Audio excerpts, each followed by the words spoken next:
So how many injuries, surgeries, predicaments can one athlete go through?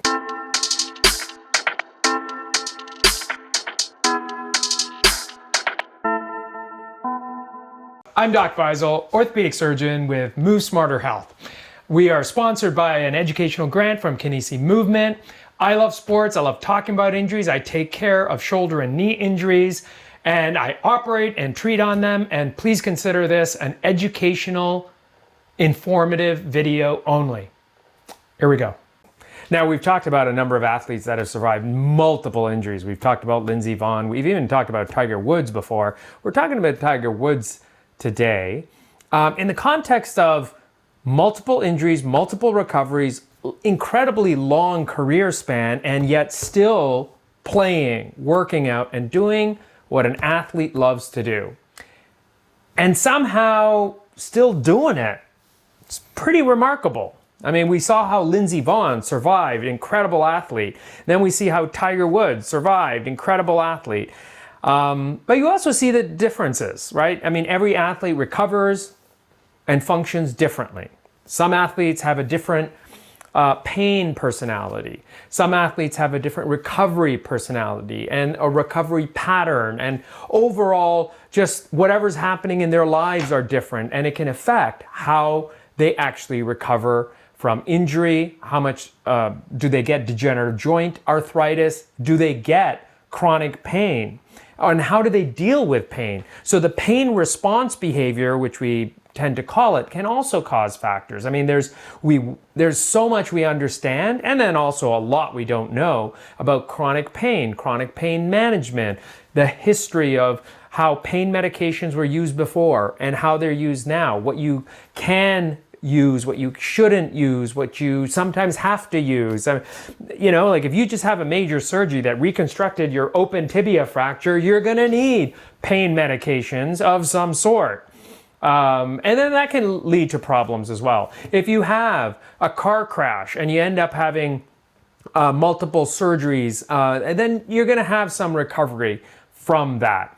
And then how everyone responds to that. So it can be difficult. Now, with Tiger Woods, he's got a host of injuries, and I know you in Baltimore know the entire list by heart, so we're not going to go through it.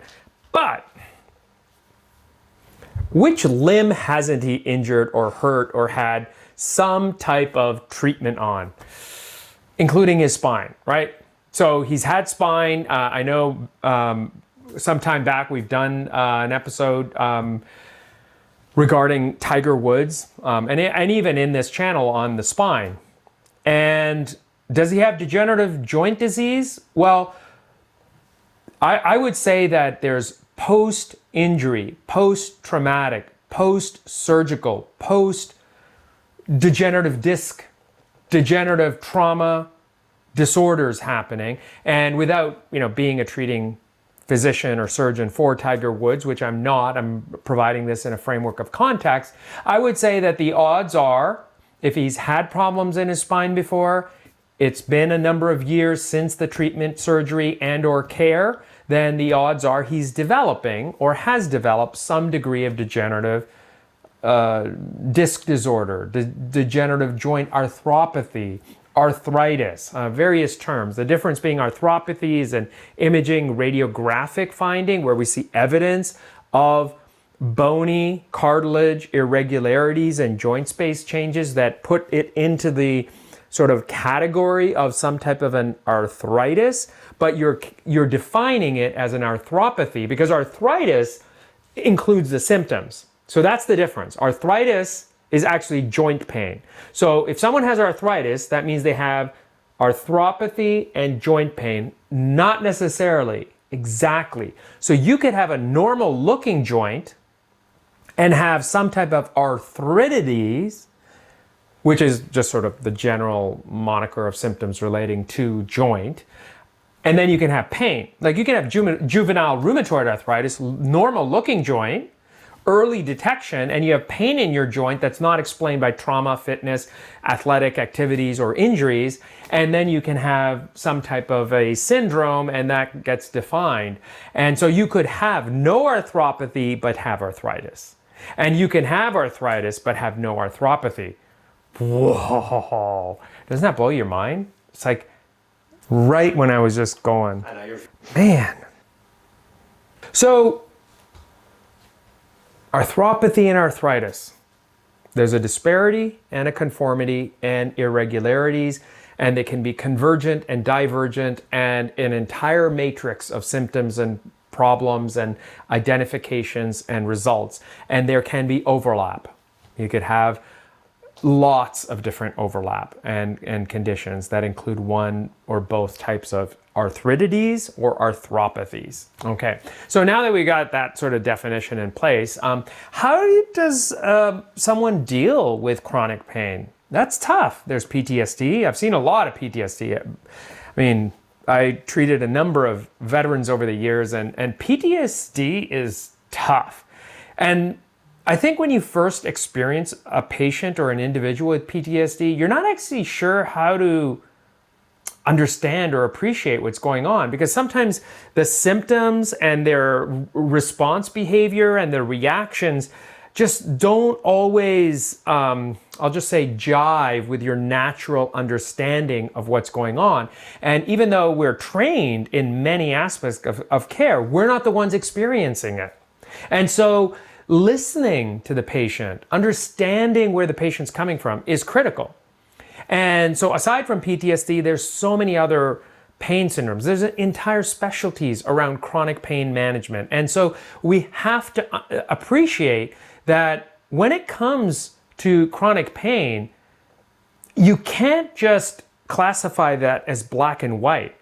And you can't just say that a behavior was irregular because something must be wrong in a certain manner in your framework of understanding, whether it's legal or medical or social or behavioral context of a societal norm. It's hard to do that. It's actually impossible. You really have to just sort of take a step back. I mean, it comes down to how we have a better understanding of the entire neurodivergent spectrum. It's like, oh, I think that individual is saying something. I wonder if they're on the spectrum. So, now we can actually appreciate and kind of not relate, because it's impossible to relate unless you've actually experienced it, had a family member go through it, or even then, unless you have it yourself, it's hard. So there's so many different spectrums. And so just to be able to appreciate that is important. And then you throw them into high performance athletic sports, which has an entire psychology. So wait, how many different categories are we going to make? You got the psychology of sport, you got chronic pain was there? No, chronic pain, arthropathy, arthritis. What else can we throw? Pressure, stress, team, management, family, life, economics. Throw it all into the kitchen sink. And that's what an athlete has to endure. Now, that doesn't take away from all of us. I mean, we still have our own stressors. I mean, the plumber, the electrician, the bartender, the doctor, the physicist, the media guy. They all have their own stressors. I tell you, he has it easier. I'm telling you. He doesn't have to show up on camera smiling all the time and then reacting just to make you guys, enjoy this segment. In any case, so everyone has their stressors. We're like an amoeba. We're just kind of managing things. We're herding the cats of our own brain deformations or brain irregularities, however you want to describe it. And then you got to sort of manage how you're moving and managing and all the medications. And do you have kids? Do you have grandparents, parents? And everything has to be juggled all together. And then what do you do about the arthritis? At some point we know that you have a joint disorder, you will get arthritis, right? I've said that before. Gremlins. If you have a joint disorder, you will get arthritis. Wait, I did it so well the last time. You will get arthritis. You will get arthritis. Okay? So, and why is that? Well, if you have an irregularity in joint, whether it's motion or whether it's trauma or injury, it's a combination of factors. It's so multifactorial.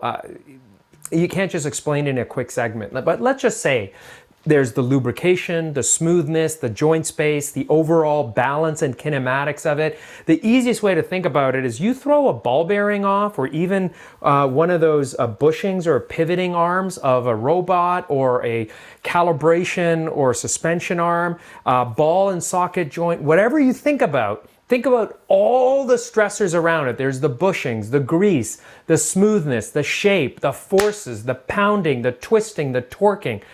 All of that, if it gets out of shape, out of balance, out of symmetry, or injured or damaged, you're going to hear the creaking sound in a broken ball bearing joint or pivot joint, right?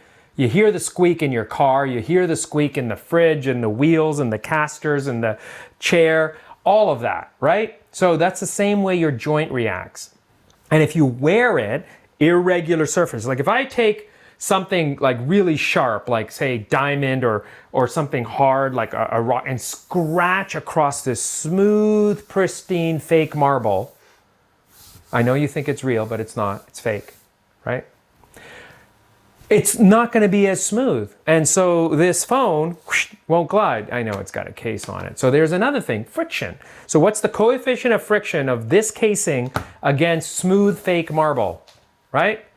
So that are some of the very simplistic way of understanding even the joint lubrication, smoothness, glideness, nutritional content, and overall makeup, structure, architecture, and framework with or without injury that a joint goes through.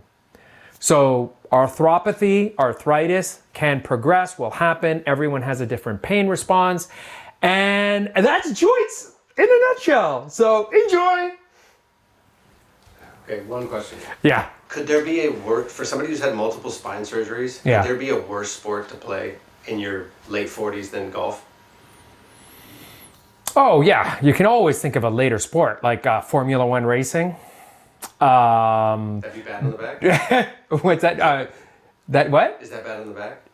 Oh, yeah. It's the impacting, the vibrations, like all of that. I mean, it's kind of like truck driving.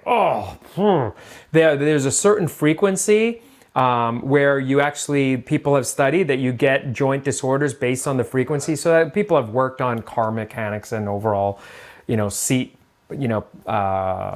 dampening effects and stuff like that. But I mean, don't go skydiving. I mean, when you're landing, skiing is probably not good on your back. Gymnastics, don't do gymnastics. Don't do ninja warrior, mixed martial arts. I mean, there's always something worse. Don't go boxing, and so there's always something. But yeah, the spine, when it comes to golf, is tough.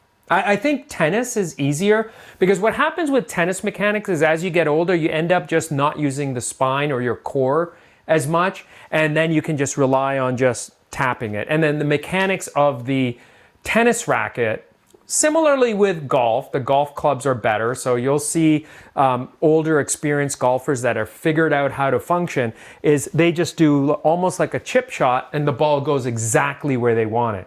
And so the technology has tried to accommodate for it. But golf is pretty tough on the spine.